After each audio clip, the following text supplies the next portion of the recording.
Branch line still alive and puffing in our series The Seaside Trains.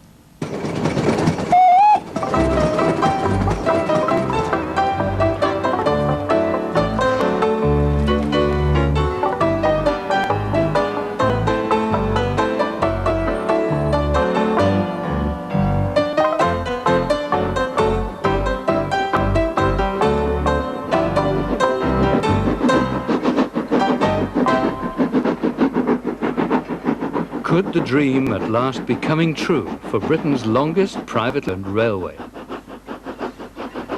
For more than 12 years, the West Somerset Railway has struggled to stay alive and puffing. More than once, its admirers and shareholders have had to put their hands in their pockets to bail it out. The West Somerset is a full-sized railway and can count more stations along its 20-mile run than British Rail has in the whole of Somerset.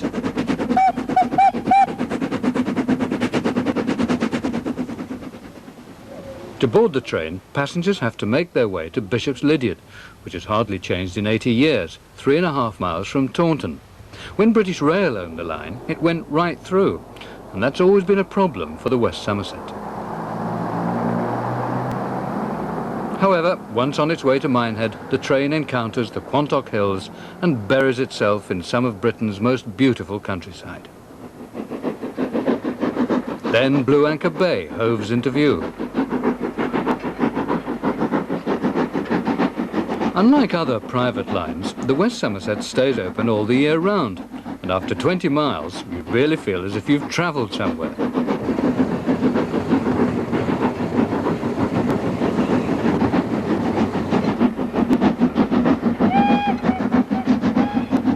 There's another distinction. The West Somerset isn't exclusively a tourist attraction.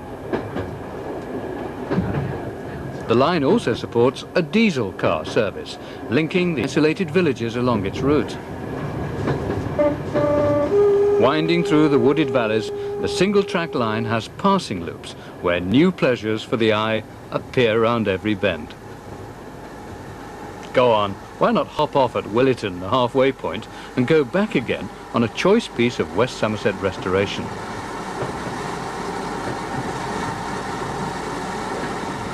We'll go on to Minehead.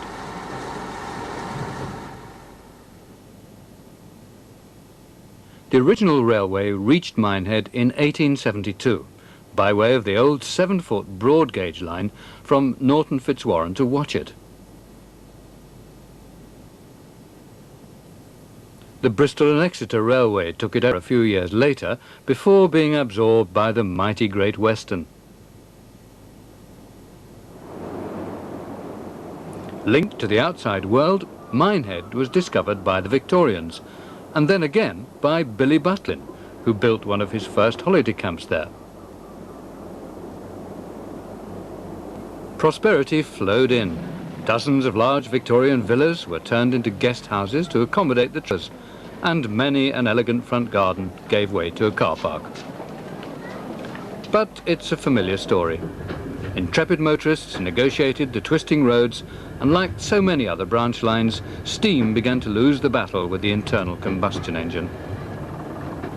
British Rail allowed the loss-making line to escape Dr. Beeching's axe for some time, but on the 2nd day of January 1971, it swung, and the West Country mourned.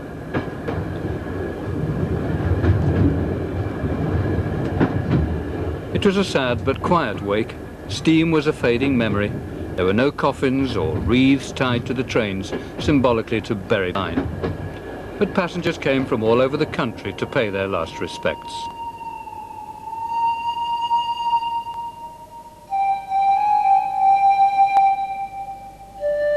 The line was quickly run down and fell into neglect, unwanted and largely forgotten by the town that once couldn't do without it.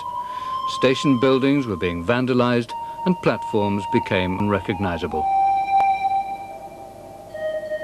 Behind closed doors, plans were being formulated to reopen the line.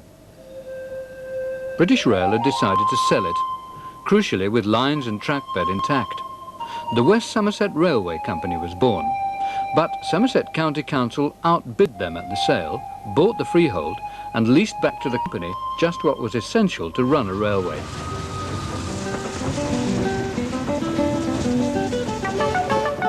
But in 1975, after 5 years hibernation, the line awoke. 45 people came in on a job creation program, and volunteers joined them to give the line a facelift.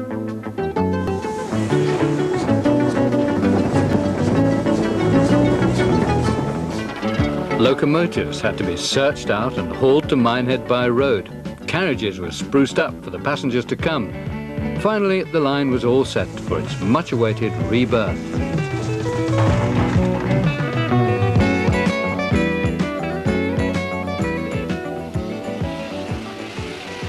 The line reopened on the 28th of March 1976. In his grandfather's top hat, Lord Montague of Bewley flagged away the first passenger train for over 5 years.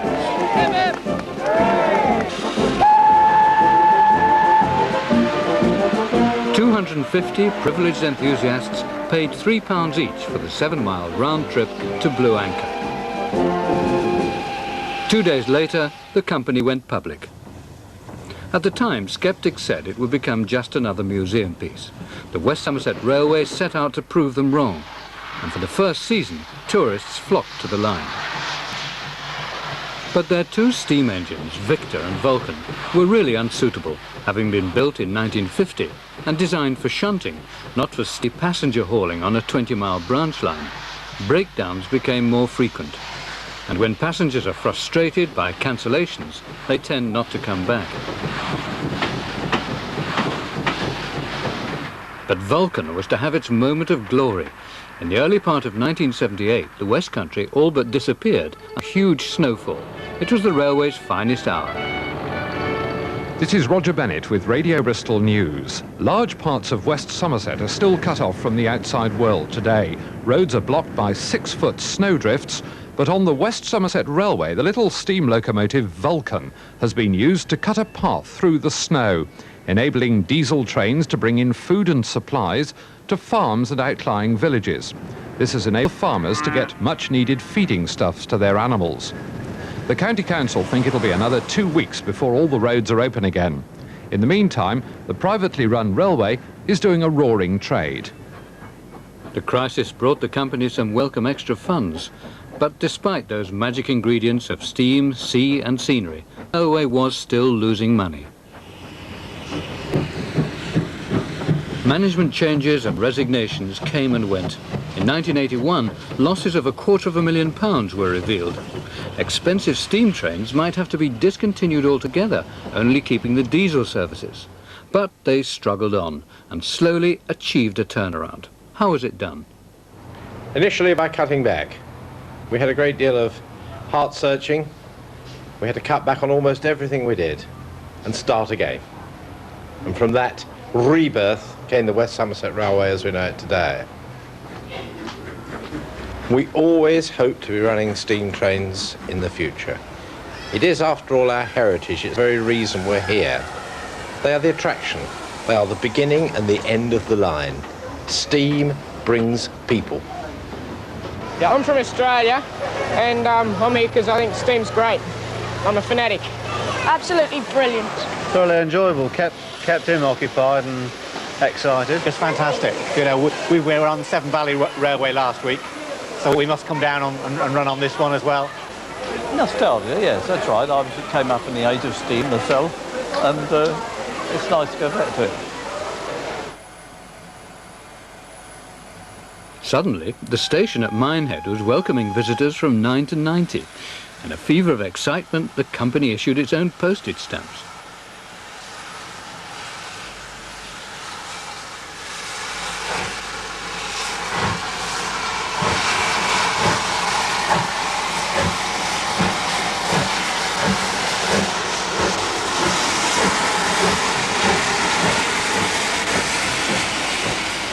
Enthusiasts are always avid to find out everything they possibly can about the line, and usually make straight for the operations manager with their questions, Chris van Dennerand.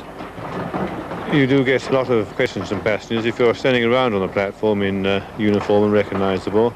We get all sorts of questions as to where the trains go or when the next train is, which is frequently just after one's gone out. Tell me the time of the next train, please. Yes, sir. 6:30. The railway operates both with hardcore paid staff, over 20 at the present time. They are supported by a very dedicated, hard-working team of volunteers. It is a team. It's a teamwork operation. And both the paid staff and the volunteers work harmoniously to ensure that the line is a success. It's enjoyed by all. The volunteer staff at Crocombe Station do more than watch the trains go by. The lad porter is Ted Cubitt, author and electrical supervisor. Jean Hodge is a housewife and lady porter. The man doing some spade work is her husband, Michael, an insurance inspector.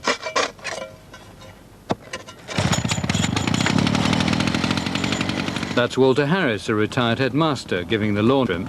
Michael and Walter are joint station masters and pay a membership fee for the privilege of working on the railway.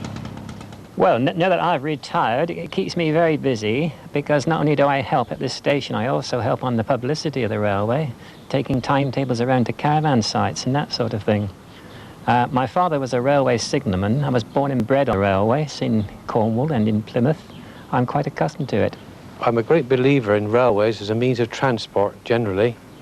When this line closed in 1971, I was very anxious to become involved with it to see it continue as a means of communication. I've always been interested in trains, and particularly steam trains, right from as a little child. And I think that coming down here and actually working on the railway, you get the feel of the thing, which you don't get by sort of just looking at pictures. And there's a nice bunch of lads here. I mean, we've all been friends for many years. And we've got a good team here, and I thoroughly enjoy it. You know, I spend more time here than I should do now, I think.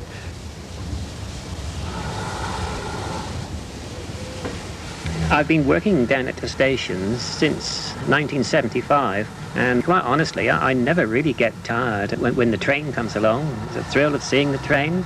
Also, there's also, of course, the responsibility of checking the passengers get on and off all right, the doors are all closed, and so on.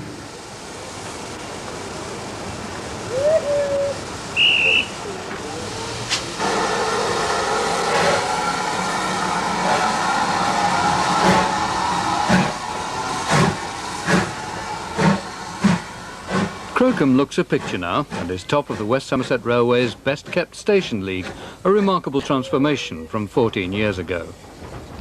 When we first started here at the station, the weeds were above platform height, coming up from the track bed. We had to get pickaxes and pickaxe our way through the ballast in order to clear it, and that took quite a long time. The building also was badly vandalised. The County Council made our building a Grade 2 listed building, and I'm sure that they have us to be grateful for that. Gold medal at Chelsea Flower Show couldn't be more appreciated than this award.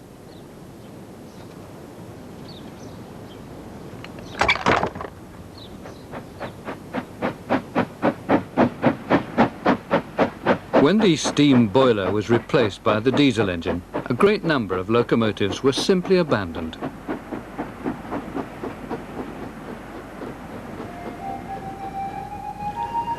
Once the pride and joy of the men who drove them and cared for them, these mighty machines were left for dead.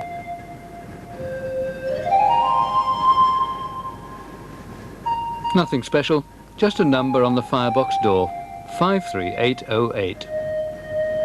BR pension off rather unceremoniously, and her and her sister, 89, were both taken over to Barry Scrapyard, where they were left to rot.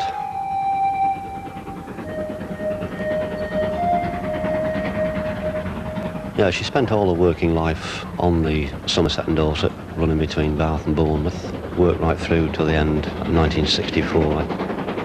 Weren't designed for passenger work, yet they've been noted to even All the Pines Express.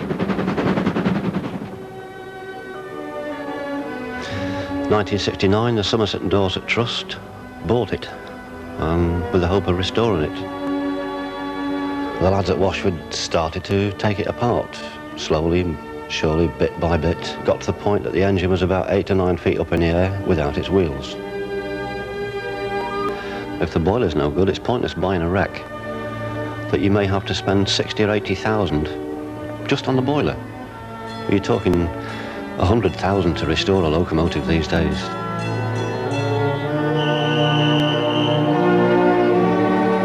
Now there's fire in her belly. With a 60-year-old working life behind her, she's starting a new one with the Somerset and Dorset Trust, who saved her from the scrap heap. Dave Williams, WSR driver and fitter, was on the footplate. It was a terrific anticlimax when the regulator was opened for the first time, and it moved without any coaxing. It was a marvellous feeling after putting in all those hours, long nights, that actually worked at the end of it all. And I could feel a pair of eyes burning the back of my neck. Donald Beale, a man who spent all his working life on the S&D, and I felt very nervous. Not nervous at driving the loco, nervous in case I did anything wrong, while that man was on the footplate with me. Donald just whispered over my shoulder, "Go on, boy, give her a bit more." It's the first time she'd been on a big train since we put her back into steam. Just over 23 years since she last had that weight behind her. And the feeling was absolutely incredible. And, you know, it just went as if there was no load on it at all. It would have been nice if Washford Bank had been the bank from Radstock to Masbury. 7 mile, 1 in 50. That really would have been a day out. And we could have seen what she'd do.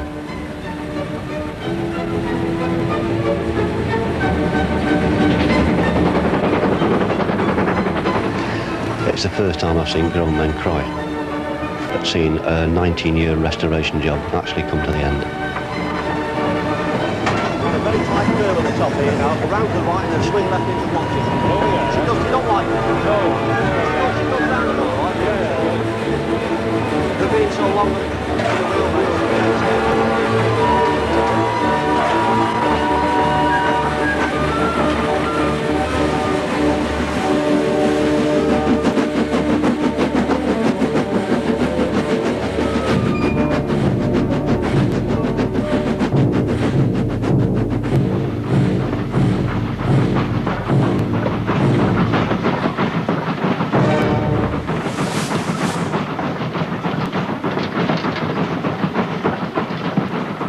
The West Somerset had proved something to themselves as well as the sceptics. We've been scoffed at by other preservation societies, other railways throughout the country, and they started to turn around and look at us now and realise that the West Somerset Railway is definitely on the map. Between them, the staff and volunteers are creating a real atmosphere of the Great Western days. The Friends of Stogumber are determined to move up the best-kept station league. Joseph and Iris Horn, the line's most senior volunteers, are happy to go on living at the station master's house at Stogumber, which they've occupied for over 40 years. Joseph is 85 now and was a signalman on the main line and the Minehead branch. Well, it's nostalgic, mostly, but it's interesting meeting people from various parts of the world, really. And we find it very friendly and very interesting. We look forward to coming down here every day, all year round. When I was a signalman at Willington, we did have flooding, but not so bad as it was in 1877, in broad gauge days. During that time, we had crossing keepers at 3 places on this branch, and these were all ladies, because it was much cheaper to employ a woman than a man. Today has been superseded by automatic crossing lights, of course, which is also labour saving. But I think it's very nice to see the steam trains come back again, especially the tender ends. It reminds me very much of the 30s and 40s when I was a signalman on the main line. If I had my time over again, I'd definitely work on the railways. I've thoroughly enjoyed every minute of it. Further up the line, Robert Lindley, draftsman and volunteer station master, and Joseph Horn have an age gap of 60 years between them.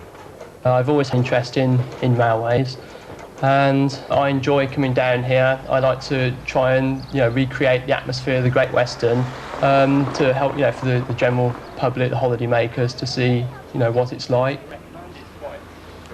Ken Noy has risen to be the volunteer signalman. I was never a signalman. I just learnt the job from other people and passed out as a signalman 4 years ago. I got a great deal of satisfaction in seeing the trains come, opening the gates, seeing them through and getting them depart and seeing the people enjoying themselves. Well, the signal box itself dates from 1904. The frame is the original frame still that you see, still working, going strong. The equipment here is all authentic. All of the old type things that you'd find, we tried to collect and to make it as a working museum.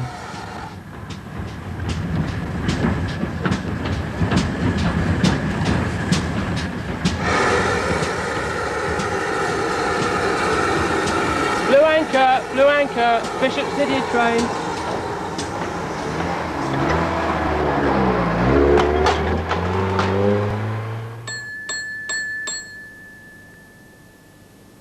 The signal box must have one of the best outlooks in the country, straight over the bay. You've got the steam trains coming in all the time. I never really tire from that scene, and of course it's a scene that not many people see these days, and you see the look on children's faces and that as they see the steam engines coming in, and that is where I get my enjoyment from. As we said before, this is a real railway, and they have to face scrutiny at the highest professional level. Company General Manager Doug Hill. Safety is very important on any private railway, just as important as on British Rail. And as such, we work the same way as they do. We have a training instructor, we have people instructing drivers, firemen, separate ones for each different job. After the instructions, they have to be passed out by a British Rail examiner. Anything that happens on the railway is just as interested to the Railway Inspectorate as though it is on British Rail. But there yet has to be a settlement satisfactory to both sides of a knotty problem which has bedeviled the railway.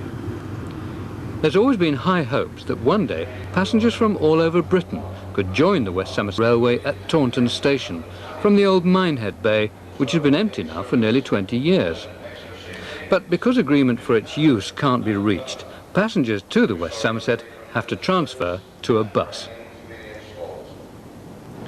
Well, we have been talking to British Rail about the possibility of their operating trains from all over Britain to Taunton and then running through to this line, Bishop's Lydeard, so that they have the benefit of the long trunk, bringing in 400, 450 passengers at a time, which will transfer to a steam train at Bishop's Lydeard and to Minehead, and the benefits of Exmoor and all that we offer. The ideal arrangement, undoubtedly, is that we have separate railway from the West Somerset Railway into Taunton, i.e. they don't actually come onto our tracks at all.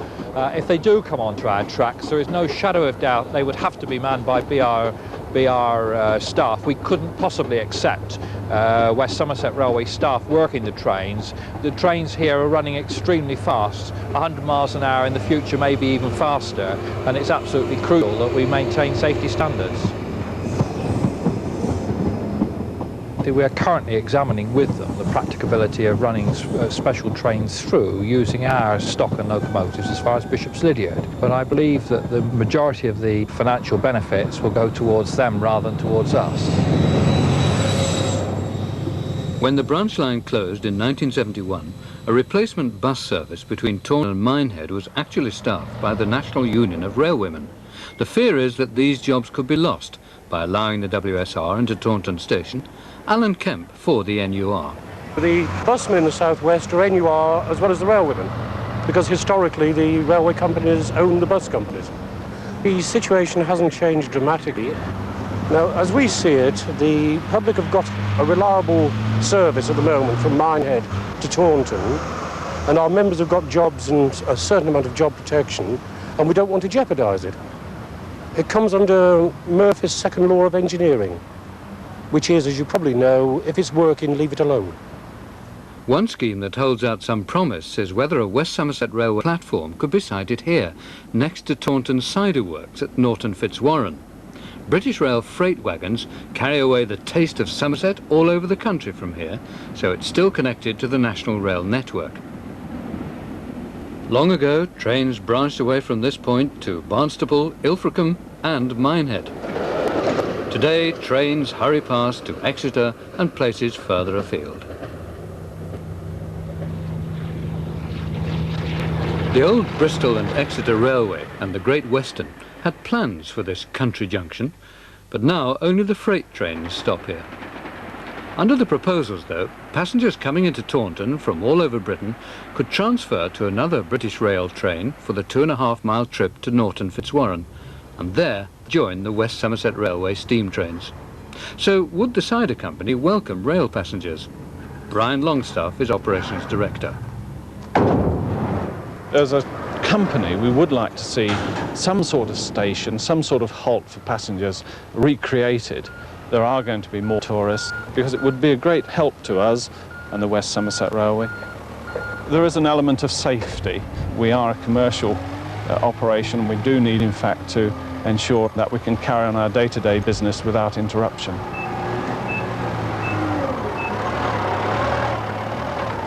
We would like to help the West Somerset Railway by allowing them to run through the siding. By arrangement, we think we can do this at weekends. All we need to do is to move our freight wagons out of the way so that the passenger traffic can pass through. I don't see intercity trains calling there at any stage, but the new Sprinter service certainly would give us opportunities to effect an interchange there. I haven't talked with the West Somerset Light Railway or BR on this matter for years.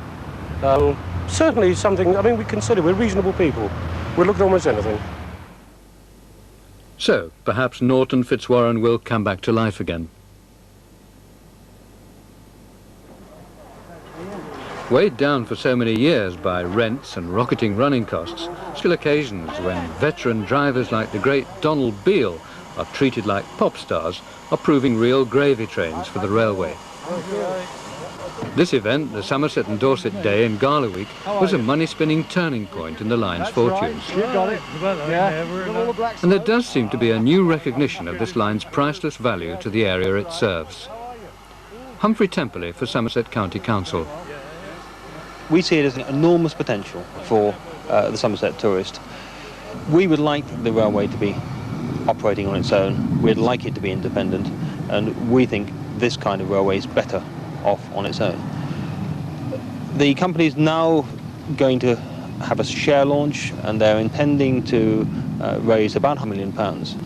£500,000 will buy lots of new stock, new locomotives, and will buy a long lease, 99-year lease, from the County Council. This will give us the security we need to develop the railway further. We won't be in a position to rape the line or develop it for other commercial purposes away from a railway. There'll be more trains next year than ever we've run before. The West Somerset Railway Company are proud that they are at last showing an encouraging profit, where, after all, the mighty British Rail failed. It's the teamwork between staff and volunteers that makes it possible. Steam, sea and scenery and the railway worshippers are making it happen.